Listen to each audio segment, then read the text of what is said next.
This is Don't Panic, episode number 183, recorded November 20th, 2017. Loot for sale. Hello, everybody. Welcome to this episode of Don't Panic, the technology podcast on Gadgetnet and You. I'm Sean Jennings. They're the co-hosts, Colby Rabideau and Dan Miller. Together, the three of us, the turducken of podcast hosts. Welcome to this episode. Thanks for joining us on this Thanksgiving week 2017. And I know you guys are excited for America's greatest holiday, the holiday that brings us together in these trying times. Get everybody together and head out to the stores for Black Friday. Do you guys have any big shopping plans for Black Friday? None. Zero. None? What? No. And I've seen you posting your little, set up if this then that, and you'll just get,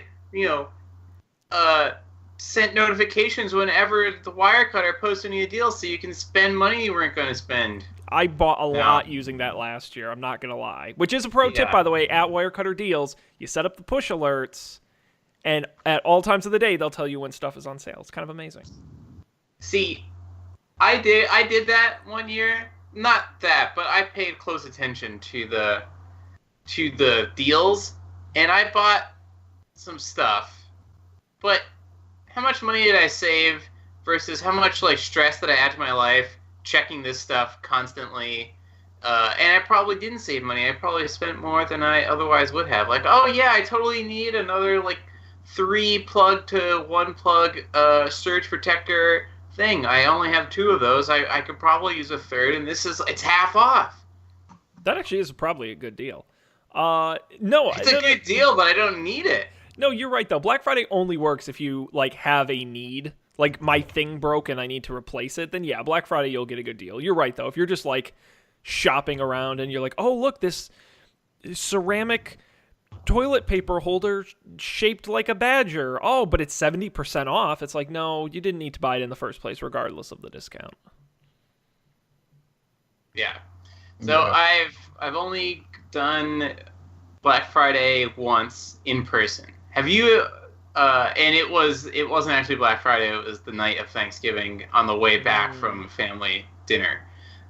So I really just did that just to say that I did it once. I never plan to do it again. Have you ever been there in person for the hullabaloo? I've never been for I never waited in line at a store. Nor have I seen anyone get trampled or anything. But I have gone at 2 a.m. I did 2 years in a row. How did you go at 2 a.m. and not wait in line? Some places are open all night. Right, yeah, okay. I did 2 a.m. wait in lines. I did that because this was back in high school times, and that was the stores weren't doing the midnight Thanksgiving openings back then. That's a more recent thing, and so there were 2 years in a row where I did the 1 a.m. 2 a.m. wait in lines outside of a Target. Until what time? Until probably 6, I think, 6 or 7. Woo! In the freezing cold. What'd you get? I didn't need anything. I was just there for the thrill. And I know that sounds really stupid. I know it sounds stupid. I would go in and buy DVDs, $5 DVDs. But I know I would just go in, and it's great because, first of all, everyone mobs the doors when they open it. And then you just walk in, and there are people running around with giant TVs and grabbing toasters off of pallets and you can't move in these crowds. It's just an adrenaline. You know me, I'm not an adrenaline junkie. I'll never go skydiving. Black Friday is as close as that gets for me. Skydiving. I'm a sick man. What provided the adrenaline if you didn't want anything?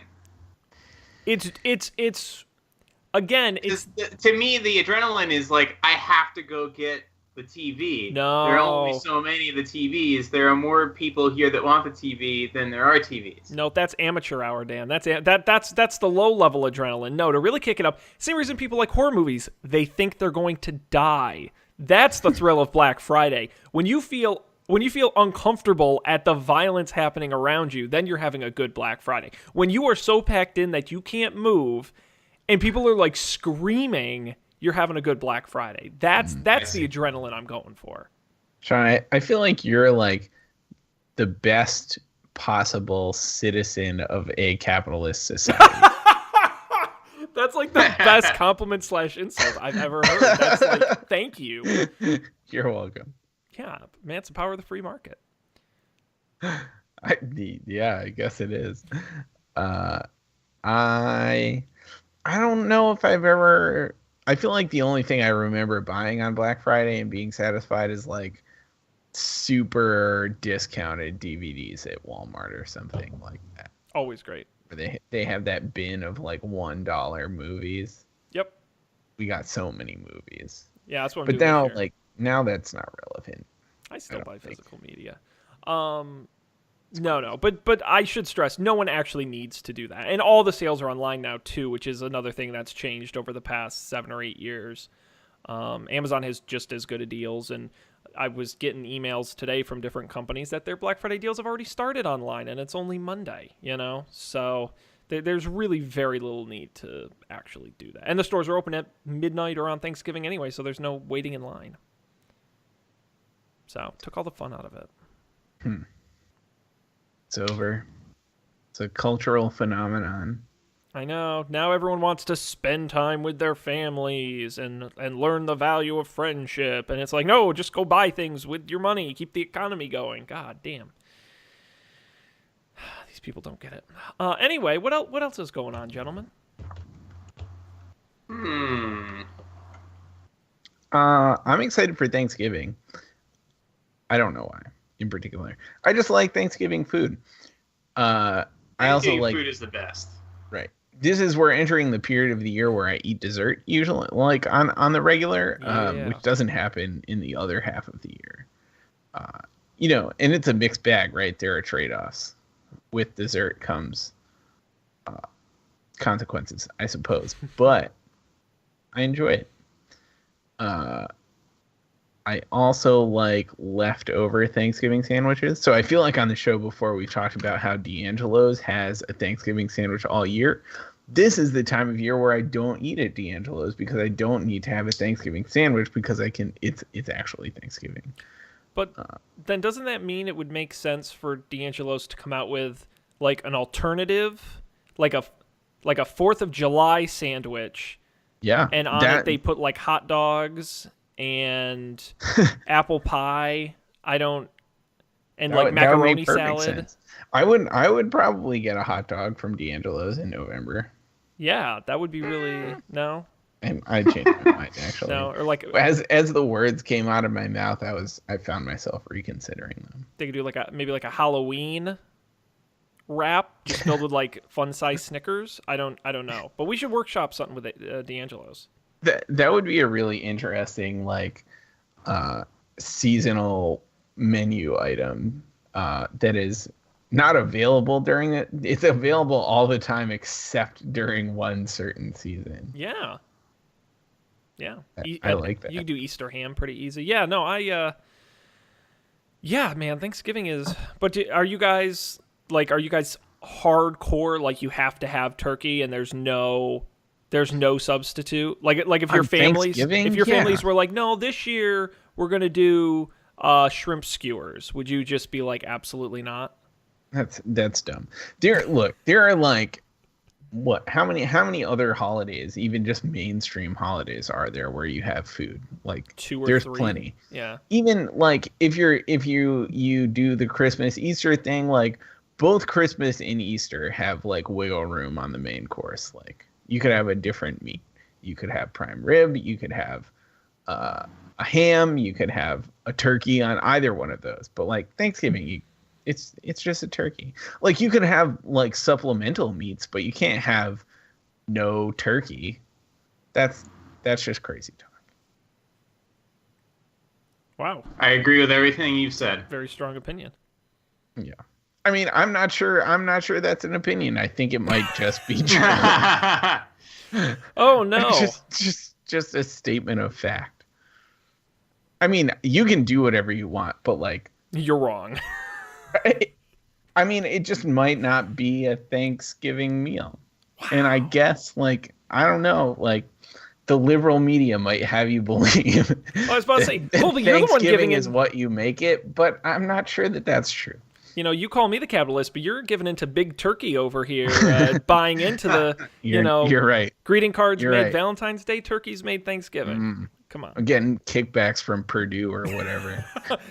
This episode brought to you by Turkey Farms. Dinosaur chicken nuggets. Yeah. The perfect complement to your Thanksgiving turkey. Imagine if McDonald's did like turkey nuggets around this time and then they had cranberry sauce dipping sauce. I'm shocked. That's actually a really good idea. Wow. I bet it could taste Holy all right. crap, That's like the best Colby. idea we've ever had. That's even not that better than the Snoomba. Yeah, I mean, again, we haven't had a lot of good ideas, so maybe it's more of an insult to us than a compliment to Colby, but nonetheless, that's a really good idea. Pitch that to D'Angelo's. Yeah. I'll have to do it. I don't know. I feel like they haven't gotten into the bite size foods nugget yet. business. Like they're pretty much sandwiches.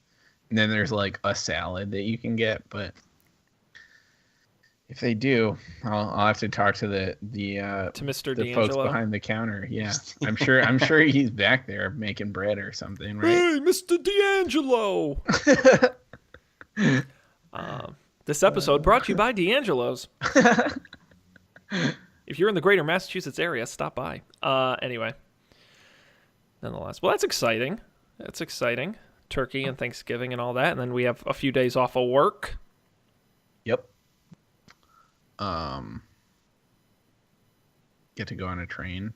I don't know. Trains, yes. Train to Providence. Oh man, this was going to be my pre-show banter. I can't believe I forgot to bring this up in the last show. But did you hear, Colby? I guess it was just 2 weeks ago now, about the exciting Providence news, or rather the excitement in Providence 2 weeks ago? No, doesn't look like you did. I So think so. I was walking from the train station to the office in Providence, and normally I would have my headphones in when I'm walking somewhere, but there's this road that the cross flight doesn't work, and it's a 4-lane road. So I take my headphones out, so that I can play Frogger correctly. And I didn't put my headphones back in. I was just walking, and then this woman who's like in the booth for a parking lot, so they're like checking people's passes or whatever.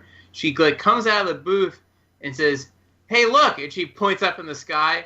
There's a body hanging from the helicopter. And I was like, okay.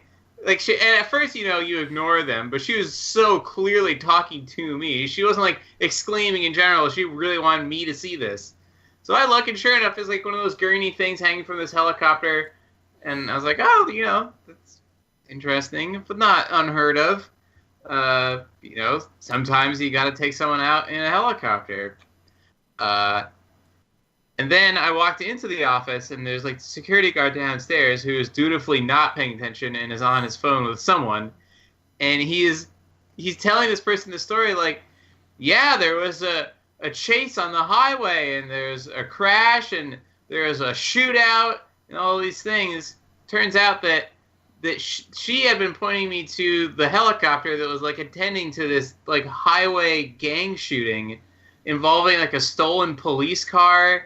And it was a bunch of crazy stuff. So that was my experience in Providence a couple weeks ago. They had to close the highway down. Everyone was upset about their drive home. I think you might be muted, Colby. I was muted, yeah. I just said wow. Wow. Mostly.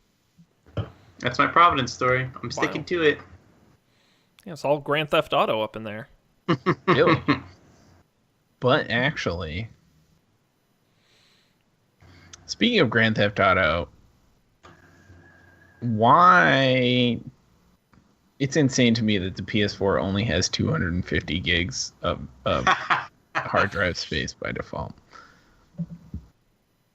That's like 4 games. Yeah. What were they thinking? They were thinking they'll make you buy another one or additional storage. Yeah. You can. Well, I'll upgrade just the delete storage. it and stick it to them and just keep reusing their bandwidth as I download games over and over again. I feel That's like what I do. Yeah. What did you have to? What were you downloading that you needed to make space, Colby? This sounds like a fresh wound. Horizon DLC. Yeah, that I haven't played it yet, but I did download it. Have you played it? A little bit. It's fun so far. It's like Cool. it's like more of the same. They didn't do the thing I hate about DLCs when it was just like a random like side game or something. It actually extended the map, which I like. But it's kind of hard. So it's a little hard so far. It is not a cakewalk. Cool. Yeah. Indeed. All right. Well, I think You got some tech news? this is the part of the show where we pivot to the news. Before we get to that, I want to give a quick shout out to the handful of people at my work who found out I do this podcast and are now listeners. Yeah. Who Welcome. and who I know are listeners because I'll say, "Hey, Sean, I heard you talking about." And so thank you to all the folks at my company for listening and enjoying the show. And you can mention I said this, so I know you're actually listening. Anyway, couldn't resist. They're just, you do a podcast? How do I listen? Anyway, so let's get into tech news. We've got a bunch of stories here in the rundown. We got Apple, Kickstarter, Nintendo, Twitter, EA, HTC, Germany. Where do you guys want to start? It's a bit of I wouldn't say there's any like insanely important news. It's a bit quiet before the holiday. This coming week will be pretty quiet too. And anywhere you wish to begin? Let's see. Well, let's start with the tweet storms. The tweet storms. Yeah, we can absolutely. You ever do a tweet storm, Sean? Have you ever done that? I have, but I can't recall for what. Oh, you know what? I can tell you the most, I guess depends on how you define successful, the most successful tweet storm I ever did, which was I pitched, maybe you guys remember this, I pitched really late at night one night the idea that why don't they put like Amazon Fire Sticks in hotel rooms with free Netflix and Hulu on them as a way to get people to try the services and try the stick. And then if they like it, they can just take the stick home with them and then they just charge it to their hotel bill. And it's like a gateway, or no, I said, maybe it wasn't, and I said, or Amazon Prime could even do it, and that's like a gateway into Prime, because that's when you force people don't have a choice, they'll do it in a hotel room. And then I got like a bunch of retweets from like actually important people who were like, yeah, that's a good idea. And it like mini blew up. I think that's the biggest one that ever happened. I don't think that's ever really happened. That's a good idea. That might even be better than the turkey nuggets. Let's not go that far. Let's not get ahead of ourselves. But I did like that idea.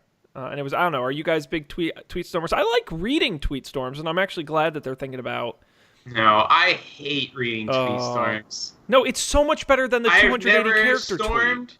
And I very, very rarely read a tweet storm. Now, do you hate reading it because it's poorly formatted? Because it is poorly formatted. Or do you hate reading it because you just, on principle...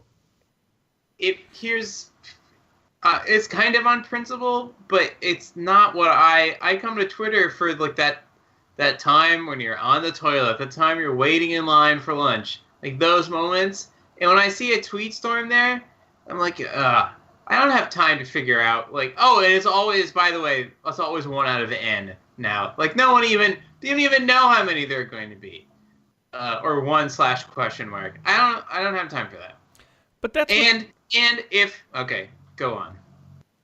I was going to say, but what's good about tweet storms is that unlike the far worse option of either A, posting a screenshot of your Apple Notes app where you've written something out that's long, or B, sending someone a Medium or something like that, the tweet storm is you get the flavor of it. You get like the headline of it in the first tweet, and then you don't have to, I guess this works more for retweets than it does for people you follow, but then you don't have to read all of them if you don't want to. You get the teaser. You know it's a thread because it's one of blank. And then you just scroll by it if you don't want to read it. What's great is you can open it and look at all the hopefully properly threaded replies. I agree visually it's a problem, but I kind of like having, it's a good middle ground. Now people are just going to write 280 characters, which sucks. I would much rather have them write 2 tweets, and I don't have to read the second one if I don't want to. Sean likes the TLDR. I do. I no, honestly, and they're like, I open maybe 50% of tweet storms, and I see a decent amount in my feed. But I like the option. I'm like, oh, that sounds interesting. I want to read more. Or I'm not interested. Thank you for saving me time.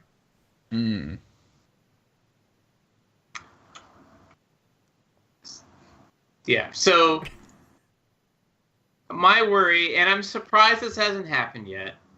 But my worry is if this becomes any more of a feature, then someone will build an app for it, and people will just start cross-posting their Medium post to Twitter wholesale.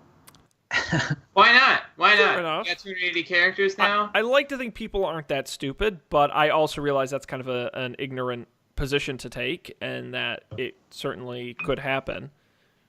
I feel like I mean, what's the longest tweet storm you've ever seen? God. 10 tweets? I don't think I've seen one that long. No. Dozens. dozens. Who Dozens. are you following? I've never seen one longer than 10 or 12. That's crazy. If you're going longer than that, then I agree. That's insane. I guess I have seen really, really long ones. I feel like something that... Never mind. I'm not going to make a statement. I'm going to ask a question. Like, is there art to a tweet storm? Like, is the formatting of the tweet, the tweets, like, I feel like if you just took a Medium post and like chunked it up into tweets, that would not... It'd be unreadable. Would not. Right. And This each is tweet, like a different... I agree that it could... I'm sure people would do that. Like, I could see that app coming out. I totally buy that. But I feel like things generated by that app would be so clearly like the result of that versus like a good thing, like I don't know, an example of a well done tweet storm that it wouldn't take on among people whose tweet storms you'd want to read. Well, we should get to the news part of this, which is that because we've talked enough about how it is, let's talk about how it might be. Twitter is testing a version of tweet storms that kind of more properly composes and then threads tweets. It's popping up for some users now in the Android Alpha app. And the way it works is when you write a tweet, there will be a little plus icon. You tap that and you can add tweets under it. And you'll tweet them all at the same time, and they'll kind of be threaded in a more traditional manner. I'll put up here on the video version for the folks watching on YouTube, kind of screenshots of what the test version may look like, though it may change in the future before it actually launches. You can edit and write each as you go through and put them together, and then hit tweet all to tweet them all at the same time. So it's just more of a UI change than kind of a functionality change, because they'll still be individual tweets. Right, but it will encourage people to make more of them, and that's what makes me upset. But I don't think necessarily it will. I just think it will make people organize them more. I mean, I agree. I think there's room for abuse, but like this bothers me way less than 280 characters does. I would have this all day long before 280 characters, which is already getting on my nerves. I feel like I don't even notice that tweets are 280 characters. Yeah, that has worked out pretty well. And I wasn't against that from the beginning. Sean's shaking his head. He's not happy. The point of Twitter is it's fast. If I want to read long stuff, I'll go somewhere else. Then why are you so for tweet storms? Or are you just playing... Because I like and again, I don't know how they actually end up implementing this, but I like the idea of I only see the first one until I choose to read more. That's how they work now. Beauty. Well, okay, but it works for retweet. When someone retweets a tweet storm, and you only see... I agree. If it's someone you follow... See, so if they like codify tweet storms, though, they could change that, right? Like, even for people you follow, this thread thing could be, right? I love it. Could be all wrapped up. It. I would be super duper in favor. Because that's how every tweet storm always starts. You know, hey, I just learned this interesting thing about this topic. One of 25. Okay, if it's an interesting topic, I want to read more. If not, I'm skipping it. I just like having the option. That's fair. But as with a lot of Twitter test things, some end up coming out and some don't. So we will have to wait and see for that. But if you have the Android Alpha app, you may get chosen to try it out. Lucky. Mm, Not I. living that alpha lifestyle. Let's see, guys. What else here is tickling the fancy? Well, I was speaking of video games. We were talking about the New Horizon expansion. I was excited about Battlefront 2, but then, Yeah, this for my money is, I think, the most interesting story in the rundown this week. Because it's a topic we don't talk about video games a lot on the show. But this is a really interesting topic. It's very complex, so I'm going to try to explain it as best I can. yeah, honestly. I didn't really understand the stories that I skimmed on this. I read the article like 3 Break it times down and I for still me. don't get it. But here we go. Star Wars Battlefront 2, new video game featuring the popular space epic saga Star Wars. Maybe you've heard of it. And when they started beta testing the game, players found out that there's a bit of an issue with loot and buying credits in the game. So when you first launch the game, some of the best players in the game are locked. So from day one, you can't play Luke, you can't play Darth Vader, Chewbacca, Leia, or a number of other credits. You have to unlock them first using credits, which is one of 3 in-game currencies. Whew. Now, they're not cheap either when it comes to these currencies. Luke and Vader are 60,000 credits, Leia and Chewbacca 40,000. But it turns out that even if you played all of the challenges and the campaign mode, you only get about 37,000 credits. So you weren't going to unlock those characters anyway. The really only way to do it was to spend money on loot crates, real money, on these loot crates. But the problem with the loot crate system is not only do you have to spend money on the loot crates don't guarantee you credits. The way the loot crates work, and this is what gets really confusing with this exactly when it comes to me, is you don't buy the loot crates. You buy crystals. Then you use the crystals to buy loot boxes, which contain star cards, which are different swappable abilities and upgrades. When you have duplicate star cards, you can exchange them for credits, and then you use those credits to buy the characters. Now, Battlefront 2 is by far not the first game to try and introduce these issues. No, in fact, Overwatch has loot crates. Yes, it's not uncommon at all, especially in mobile games. But the issue is that you can't get enough credits in the game without spending money. It's not just the idea that you use them to speed up the game. It's that it's almost a required element to get the best parts of the game. That's where the controversy comes in.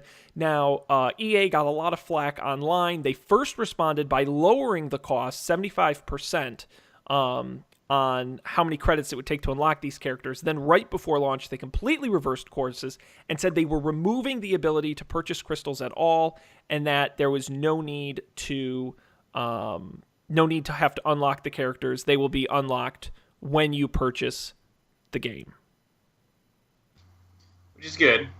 I sense, though, Red, a lot of the reviews are saying that they locked so much stuff. Like, this should have been a free-to-play game. Basically, yes. And even now, with that change in place, a lot of the mechanics are locked in these cards that you have to use to upgrade your weapons. Like, oh, you have a starship, but you can only use a special starship ability when you get one of these cards, and it's not even really good in actual play until you get the fully upgraded card. And by the way, that's just pure luck. Like, well, yeah, that's the other thing too. You can't directly buy anything. Right. Which is how these free-to-play things work. So, if that's what you're going to go for, just go free-to-play. I don't know that anyone's really made a free-to-play console game like that. But everyone would have been really pissed off from the beginning instead of just at the end.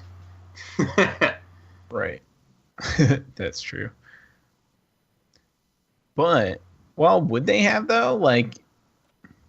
Yeah, if they knew that it was going to have the trappings of, like, what mobile games have now, just purely luck-based lottery system as to who gets, like, the best pay to win but not even deterministically, I think I would have been upset because I just wanted to play I wanted to pay my $60 and play a game where I get to pretend like I'm in Star Wars. Well, I think it being Star Wars 2 is a big part of it, right? If this had been some game no one had ever heard of, I think that would have been much less of a controversy, especially because the whole point is you want to play as Luke or Vader or, get these unlocks. That's kind of the point. Is what makes it fun. Yeah, I mean, that's why you bought the game. I've always been of the opinion that, I don't have a problem with free to play type games, and in-app purchases don't really faze me. I just have a problem when they build game mechanics that force you to I really don't have a problem with you can beat the game faster if you pay. Right. That's fine. You have the freedom to do that. But it's kind of crappy to build a game that says free up front, or God forbid in this case actually makes you pay, and then says no matter how well you play this game, if you play it perfectly, you cannot get enough credits theoretically to unlock the game. So you're essentially being forced to. It's like entering Six Flags and paying for your ticket, and then they hit you up for $5 when you get on the roller coaster. It just doesn't seem right. I feel like true. I've been to things like that before. As opposed to... That's what nightclubs are like, right? You pay a cover charge, and then you buy drinks inside. Well, that's true of Six Flags, too. You pay a cover charge, but I mean, you're paying your own drinks. I was thinking of the Danish amusement park we went to, where... was it free to get in, or did you have to pay to get in, and then the rides cost money also? Do you remember, Colby? We definitely paid to get in. And the rides definitely cost money. I don't know. I didn't go on the rides. I don't like roller coasters. Well, that's why I think you save money. Yeah. I had another...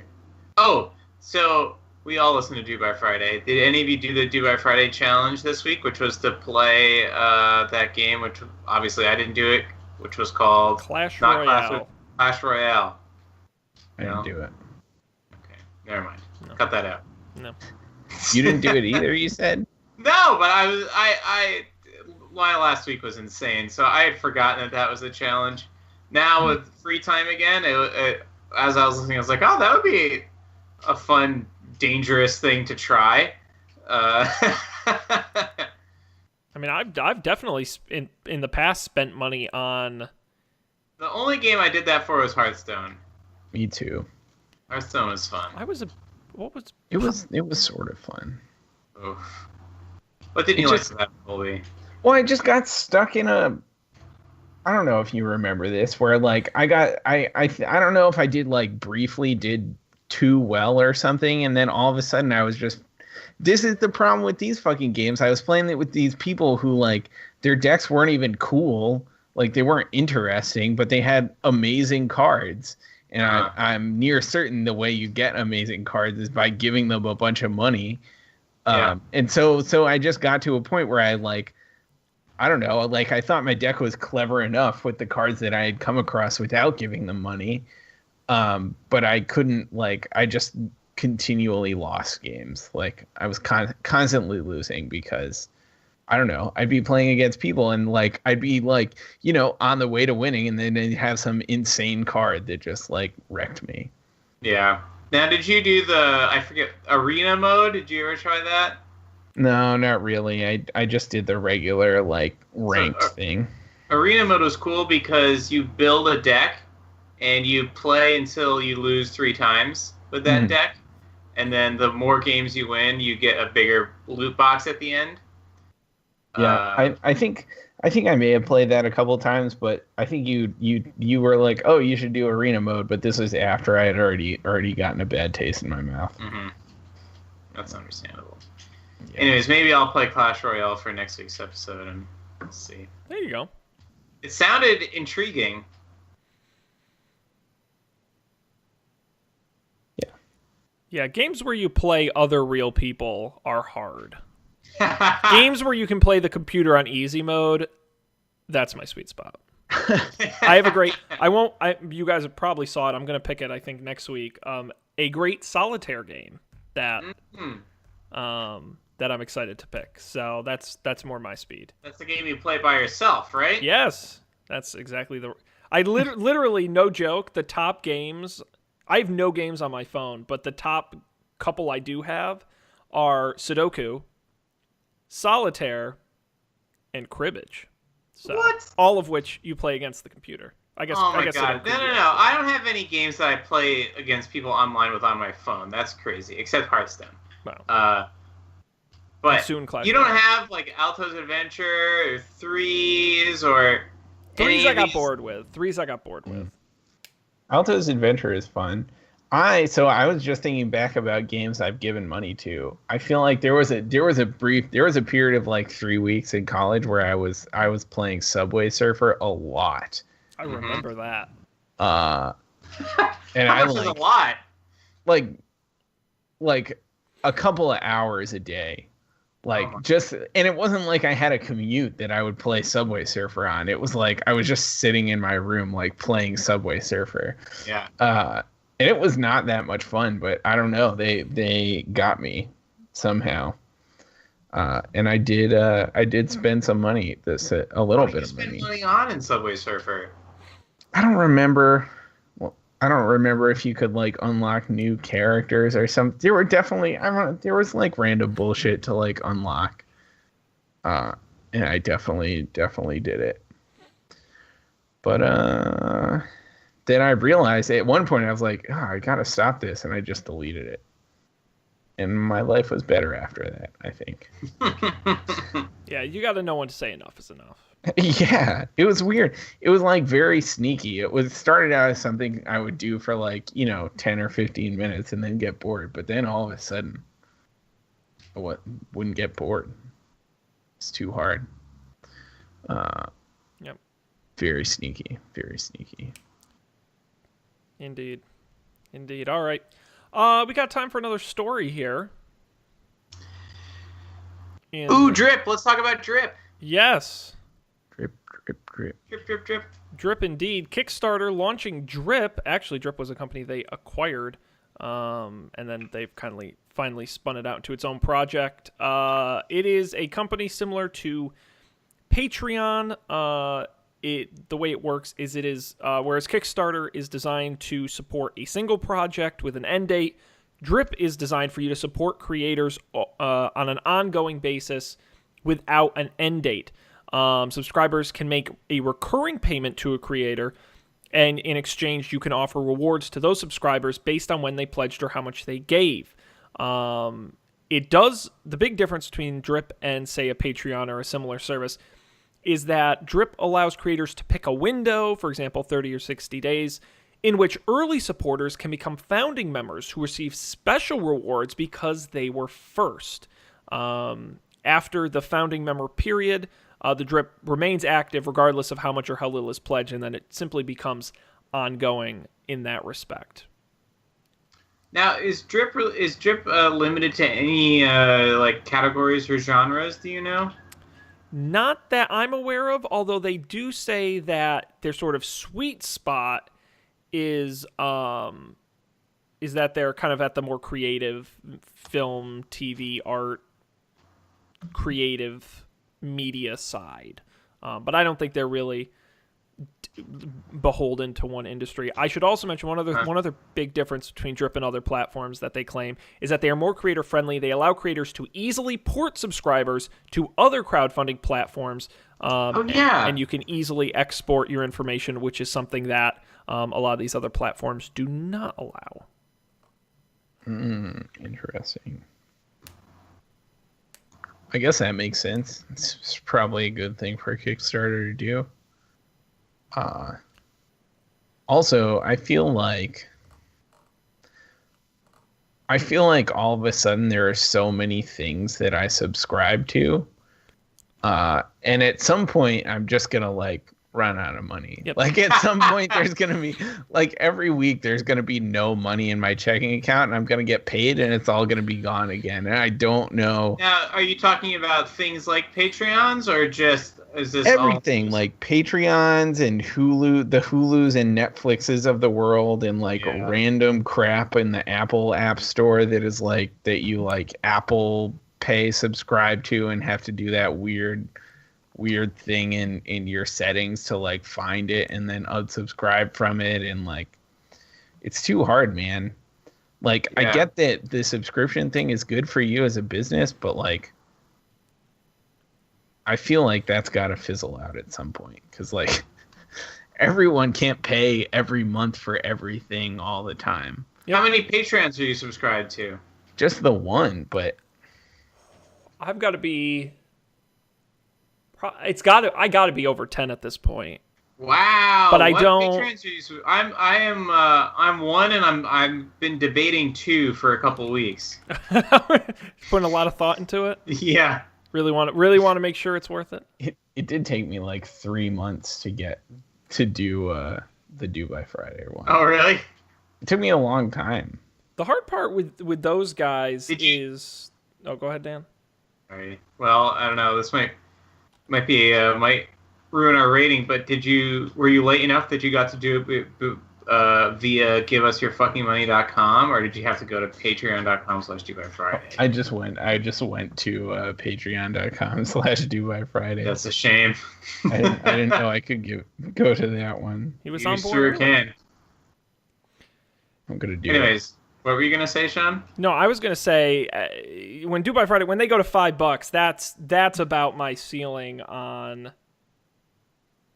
monthly contributions, because it shit adds up. Mine are mostly podcasts and web comics. Pretty much make up the bulk of my 1, 2, 3, 4, 5, 6, 7, 8, 9, 10, 11, 12. Yeah. Webcomics is not a thing that I'm into, which I'm fine with. Yeah. I plan on continuing that trend. Podcasts, I don't know. Sorry. How you're subscribed to 10? 12. 12. But I missed the breakdown. I was looking at my. No, it's okay. But the average per month is like $2 or $3. You know, it's not. I'm not. What is the category breakdown? What are the sort of things you're subscribing to? It's mostly podcasts and webcomics. That's really, it's about a 50-50 split between those. What other podcasts do you subscribe to? I feel like that's a ringing endorsement. I throw Frog Pants a few bucks a month. I was doing that for a while, yeah. Yeah, the Night Attack, Justin Robert Young guy, you know, because I listen to his stuff. I feel so guilty because it's like this, especially people who don't do ads or do very little ads. Then I'm like, oh man, but if I don't give them my money, they're gonna start being really annoying with the ads. I think this is good. I've always been a fan of the Patreon model for this. I think it works. Yeah. I think, and then for the creators, I think they're showing it works. I mean, there are people who especially in the webcomics business where there isn't really any ad revenue. I mean, there are people who are going full time to this just based on their Patreon dollars. So, I mean, it really is a big deal for them. Yeah, it's cool. I think it more annoys me on like the business. Yes. I don't know. I agree. Yeah. I mean, I guess it's all the same. It annoys you on the business what? Right.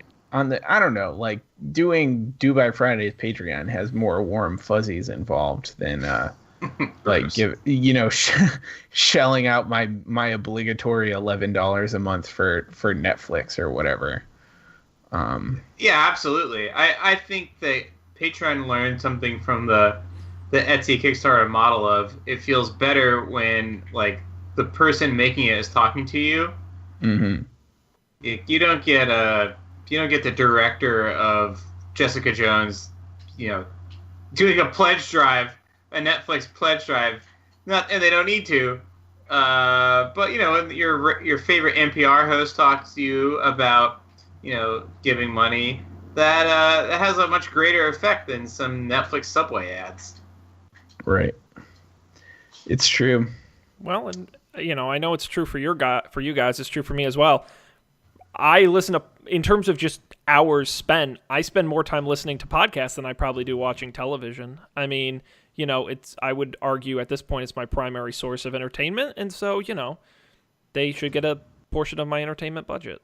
I just think that I would rather give it to them than my cable company. So Right. I think in that respect. But, I know people have tried, and I don't think anyone's really nailed it. But the day someone comes out with a really well-working subscription management service with toggles, so I'm like, okay, I only need HBO for this month. Or like, all right, I want to turn on this one and turn this one off and give me a running total of what it is at this moment, what it'll be every month. I need that. If you use iTunes or Apple stuff for all your subscriptions, whether it's like an app subscription or an Apple TV subscription, that does work out pretty well.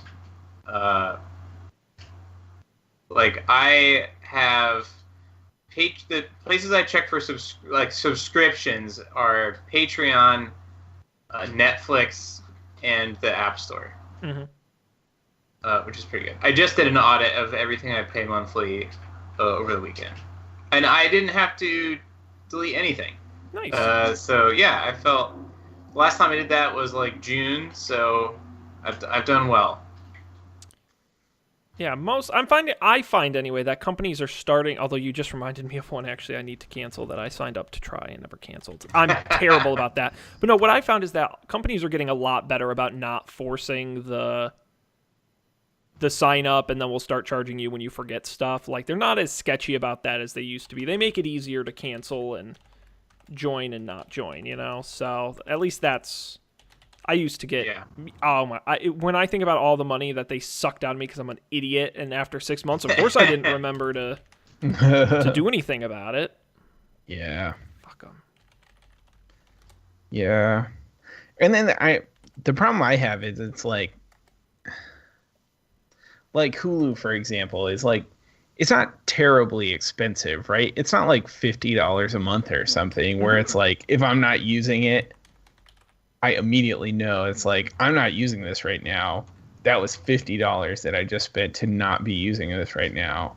It's like a much slower bleed. So it takes like 2 or 3 months of like bleeding $10 or whatever it is for me to be like, okay, I should cancel that. Which feels bad. Heavy sigh. I know. It's tough living in this modern world. It's just so weird. I don't know how we do it. Alrighty. Well, I guess we'll have to keep an eye out for Drip. When it comes to services like this, I really do feel like it's all about where your creators are at. And I feel like that's a good advantage to like a Patreon or a service that's been around for a little while.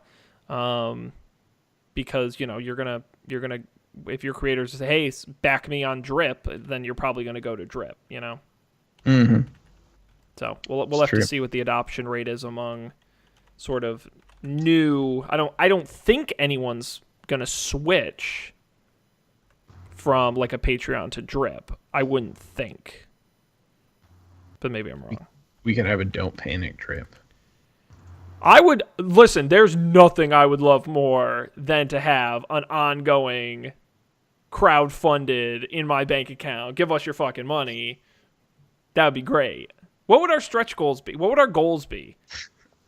Like to pay for the domain, I think. Okay, that's a good start. That's but no, I'm talking like when we get to, because easily we'll cover that. I'm not worried about that. I'm saying we get to like $5,000 a month. What? Because we have to sell people what we're gonna do with their we could money. do like Don't Panic on locations. Like we could go to E3 and like do Don't Panic. CES, that would be a blast. Yeah, we could go places and not panic there.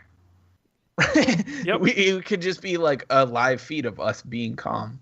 Like we go to CES, we just like hang out at the pool at the casino, and we don't even go to CES. Yep. Be like we're playing it cool at CES.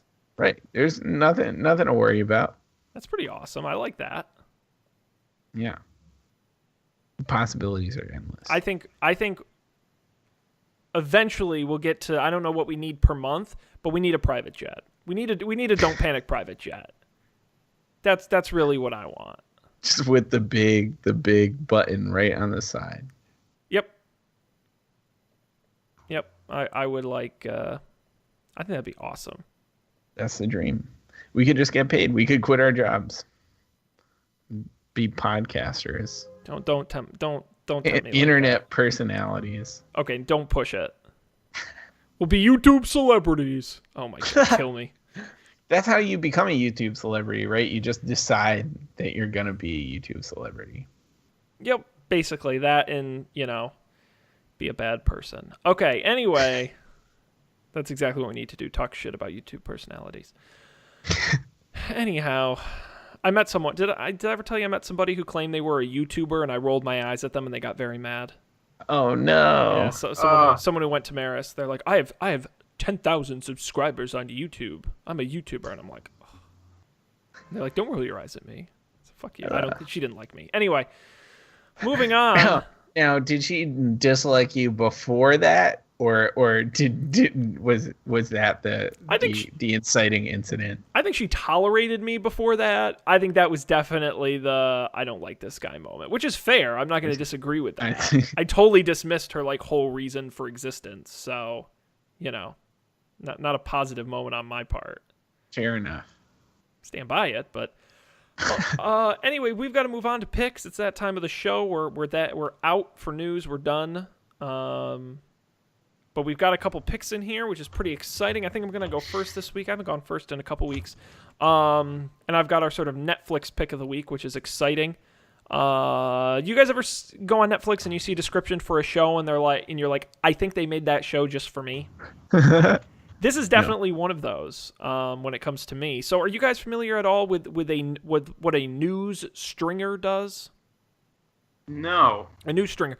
I don't know if this is just an LA thing. This is what they're famous for. Do you remember a couple years ago the Jake Gyllenhaal movie Nightcrawler? It was nominated for some Oscars and stuff. The movie is based on this career, and what it is news crews during the day, a lot of shit happens in Los Angeles. They shoot it, but at night the news crews go home. They go to sleep. So who's recording the news at night? It's freelancers, freelance cameramen who drive around Los Angeles like crazy people and go to car accidents and fires and shootings. And they don't work for any one station. They just sell their footage to whoever will buy it. And so this is a documentary series that follows 3 of them in Los Angeles as they're going around. This is a documentary. It's a documentary. Holy moly. But I will say it is shot with Netflix money, which is to say it is shot super beautifully, with very cinematically. Lots of money. It looks stupid expensive. It did not need to look this good. That's how good it looks. It was great. I was watching on my TV and I'm like, is this in 4K? And it wasn't. That's how good it looked. But anyway, it's shot really well, but it's also super exciting because not only is the action really kind of car accidents and fires, and it's a little bit high octane, but the characters are also really interesting. And even better, it's only 8 episodes and they're 30 to 40 minutes apiece. The first episode is probably the best or one of the best of the series. I recommend giving it a shot. It's called Shot in the Dark. And it's available now on Netflix.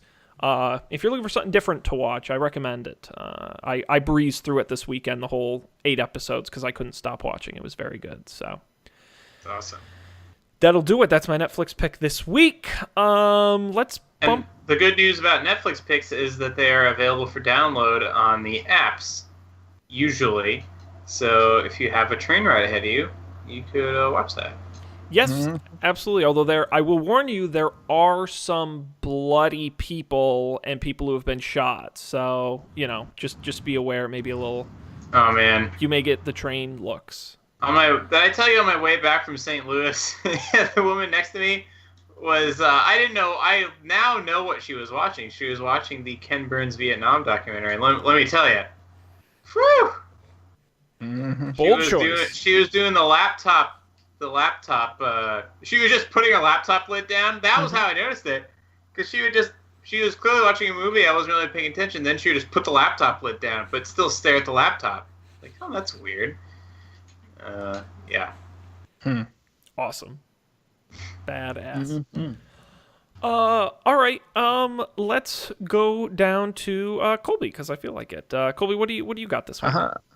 My pick is that game, The Witness. I think it's available on pretty much any platform you could play a game on. But I got it on the phone, it's like pretty fine on the phone. It's sort of like a first person thing, but the I don't know, the way they do the moving around is not really an important part of the game exactly, aside to getting you from puzzle to puzzle. I feel like it's totally sufficient what they've done on the phone, and it's a puzzle thing where you like connect dots. I think that's the best way I can describe it. But you're like connecting dots to like open I don't know, to like progress through this sort of like wacky surreal world. And it's kind of interesting. Sean said it's really hard. I've gotten stuck on stuff already. But if you're looking for an iPhone game, it's a little pricey, but it seems to be. I feel like I've played for a couple hours already, and I don't think I've made a particularly large amount of progress. So it seems to be pretty robust for the $9.99 that they're charging for it. Yeah, I would say if you like puzzle games and you're not afraid of a challenge, this is a really good one. I got it as part of some bundle that I purchased at some point for Nice. Steam, and it plays well there too. So, pick your poison platform of choice, and check that out. Cool. All right, and Dan, take us home. Yeah. So a Patreon discussion. I was mentioning that there's a Patreon I was considering weeks for subscribing to, and that is the Reeds. And the Reeds is talked about Super Smash Brothers on this podcast before.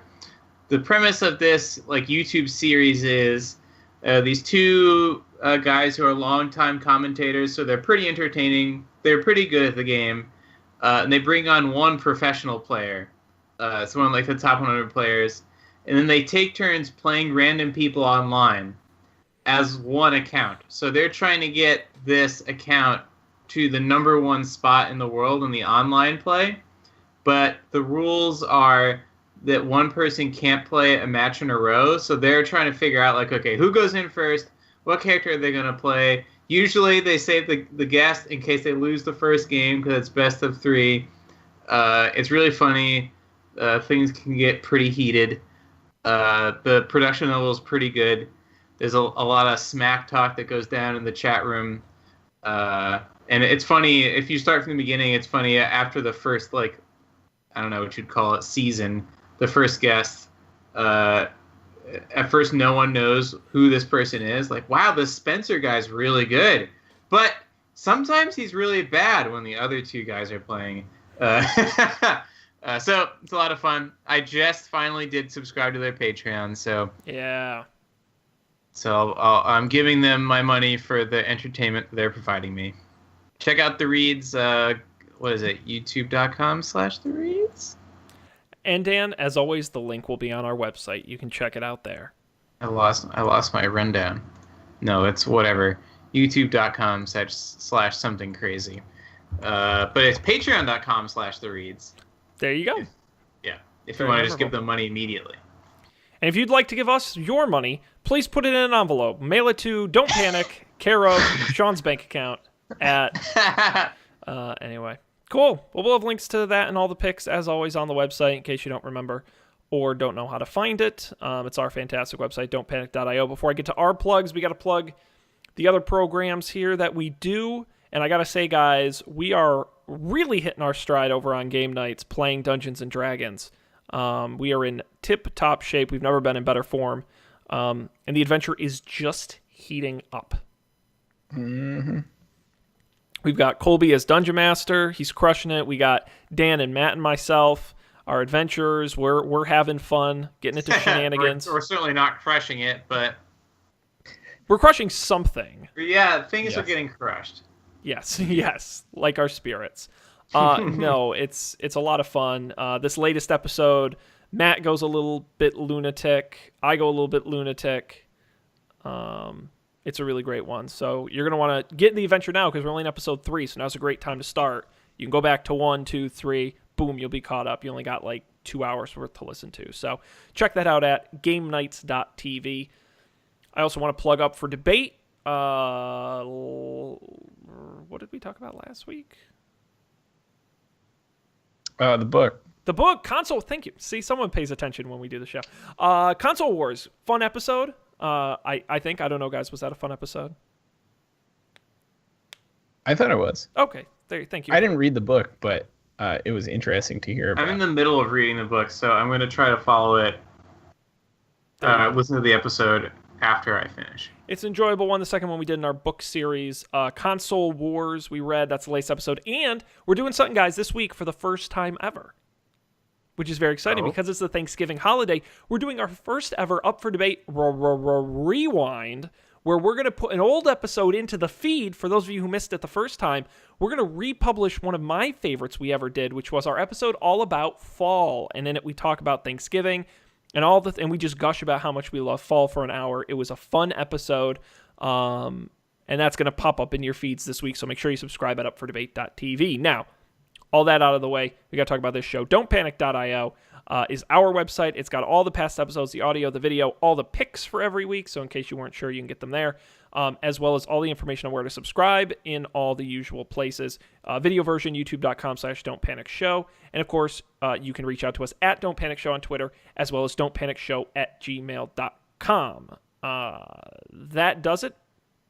We will be back next time with more tech news. Hopefully not too black and blue from our Black Friday shopping, but we'll certainly be more full of turkey and blue from all the turkey that we ate. Yes, and red from embarrassment at our empty bank accounts. So you're going to want to join us then. Thanks everybody so much for listening. On behalf of Dan and Colby, this is Sean. As always, a pleasure. We'll see you next time for more tech news and good times here on Don't Panic.